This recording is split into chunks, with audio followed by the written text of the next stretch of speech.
How's it going, everyone? Welcome back to the Salamander Wilds, and right now I'm on vacation. So my hair's a mess, and I'm just comfortable. I'm out here on a really beautiful day today, and I actually already found something. Something that I've shown before, something that I have found plenty of times myself, but we're gonna get a nice crystal clear underwater look, because let me flip the camera here. Look at this beautiful crystal clear stream. There are two line salamanders in here. I just found one. I'm gonna get a nice crystal clear look. Other areas have just provided a more murky, sort of dark look when I've tried to get some underwater footage. So I'm gonna find this little salamander again. It is in here, but I'm gonna be doing a lot of exploring because I'm up in the mountains, and there's also a lake over here. There's a lot to explore. I'm gonna find some newts. I want to see how many different species I can find. I mean, there's so many birds around. I just saw some goldfinches. There's just so much to see. I want to get it all in video. We're gonna find some eastern newt adults in the lake, maybe some F's, hopefully on land. If we get some rain, that'll be nice to see. It's a little dry, but there is rain in the forecast, perhaps in the next day or two. We'll see what happens. And yeah, let's get started. Let's look at that two-line salamander, and we're gonna go from there.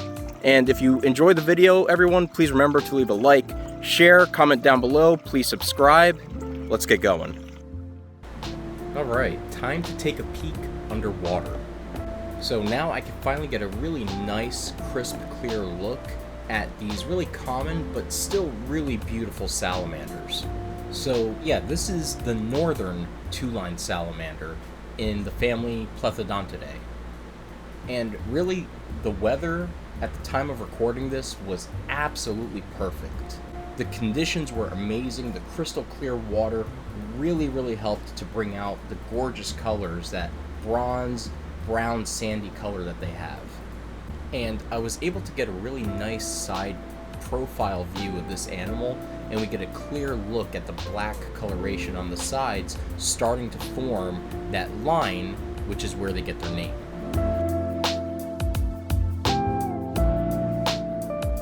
After finding a few more two-line salamanders, I decided it was time to change course just a little bit. And so I decided to go upstream and see if I could find any other salamander species. There was one in particular that I was hoping to find, but it didn't pan out that way. I was able to find some crayfish, which is pretty cool. And then after flipping a few rocks, I was actually pleasantly surprised by what I found. A larval northern red salamander, which for me is always an incredible find. Except this moment didn't last long and it promptly escaped. I continued to search for perhaps maybe another northern red or two, and I did end up finding one more, but that one also got away. And at that point, it started to get late. And with a really beautiful view of the lake where our campsite was, we decided to head back, and we were getting ready for dinner. We got our campfire going, and then we decided to put on some marinated pork belly for the night. And then with the sun continuing to set and the rest of the night ahead of us, we just had the campfire going, relaxed with some marshmallows, and called it a night.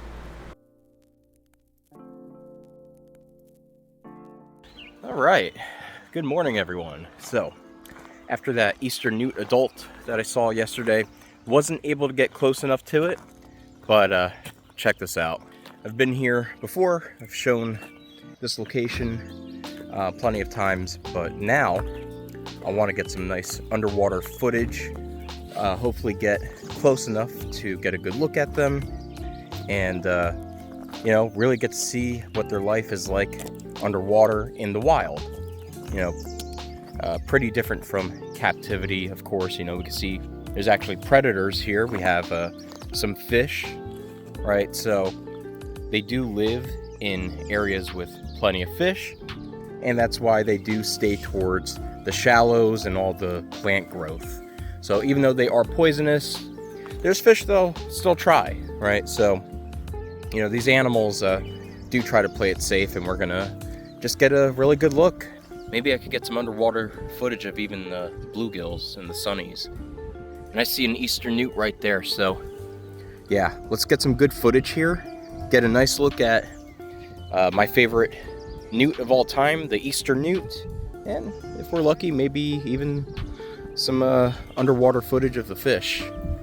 Yeah, here we go. Beautiful day, and let's enjoy it. Here, I was actually able to get some footage of these eastern newts courting.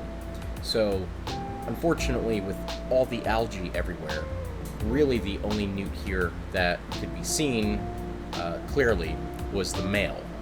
So I went for a close-up of the male eastern newt, and unfortunately the female is just kind of buried in the algae.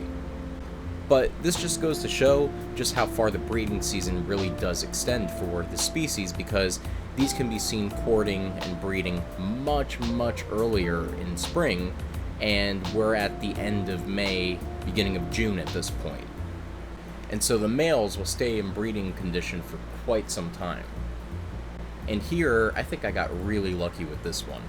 I was able to get a close-up of a pickerel, and obviously this one's not that big, it's about the length of my finger, but these predators are pretty quick, and really quick to get away too, so they don't usually stick around for long, and I was very surprised that this one stayed for as long as it did.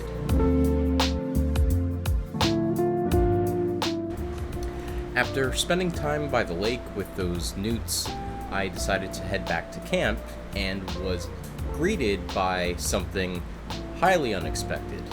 A snapping turtle, which I saw just down the pathway of another campsite that was totally empty. And it wasn't too far from the water because all these campsites were right along the lake. Now, my assumption is that this is probably a female that was looking for a place to lay eggs, because snapping turtles and most other aquatic turtles aren't normally seen walking around outside of the water like this. And this turtle was clearly very, very aware of my presence. I'm glad I was able to get some really nice close-up shots of this turtle, but I could see its eyes even moving around, looking at me, and just being aware of everything that was going on. So I was very fortunate to be able to get as close as I did without it either getting scared or even wanting to take a bite at me. So this was a really, really great opportunity. Very thankful that I was able to get to see this turtle up close the way that I did. I did maintain a safe distance, but with all that said, this turtle could have reacted a totally different way than what we're seeing here. So this was just a really great opportunity. And then soon after, I even encountered a painted turtle that was wandering around, and this turtle was also probably looking for a place to lay eggs. And I'm sure this one wasn't really too pleased with me picking it up, but it calmed down soon enough and wasn't really too scared after a while. So another really cool opportunity to get a close-up of this turtle as well. And between the newts, the pickerel, the snapping turtle, and now this painted turtle, it was a really productive day. And before I knew it, the last night of vacation came along, and there was one other thing that I had really wanted to see when I got there, and sure enough, I saw the lunar moth, and these are absolutely incredible insects. I mean, what a sight to behold. How can you see something like that and not be amazed? I may have a really odd opinion on this, but I actually tend to think that a lot of these large moths are far more interesting than a lot of the butterflies that we have around here. I guess maybe it's just because they're not as common as butterflies, and when you see something like this, it just totally stands out right away. The eyes on the wings, the colors, the patterns, I just think they're very unique. And then, after being greeted by that really magnificent moth, it was time for the last campfire of vacation. One last night under the stars, in the calm and quiet, dark forest, and I'll tell you, it was unusually quiet and dark. no light pollution, away from busy roadways. It was nice though, and I got to see a lot of awesome animals. And even though some of these animals were pretty common, I would normally have to put in a little more effort than what I did just to see them, let alone get as close as I did. So this was just really, really great all around. I was totally in my happy place. So I definitely can't wait to go back. It was a great experience, and I just really want to do it again. My last camping trip was in more of a commercialized sort of setting with, a camp store, a pool, things like that. So this was a nice change of pace. So yeah, that was my 2024 vacation. I went camping and it was fantastic. So I will wrap up the video here, and if you all enjoyed the video, please remember to leave a like, share, comment down below, and please subscribe. And of course, remember to stay curious and journey into the salamander wilds.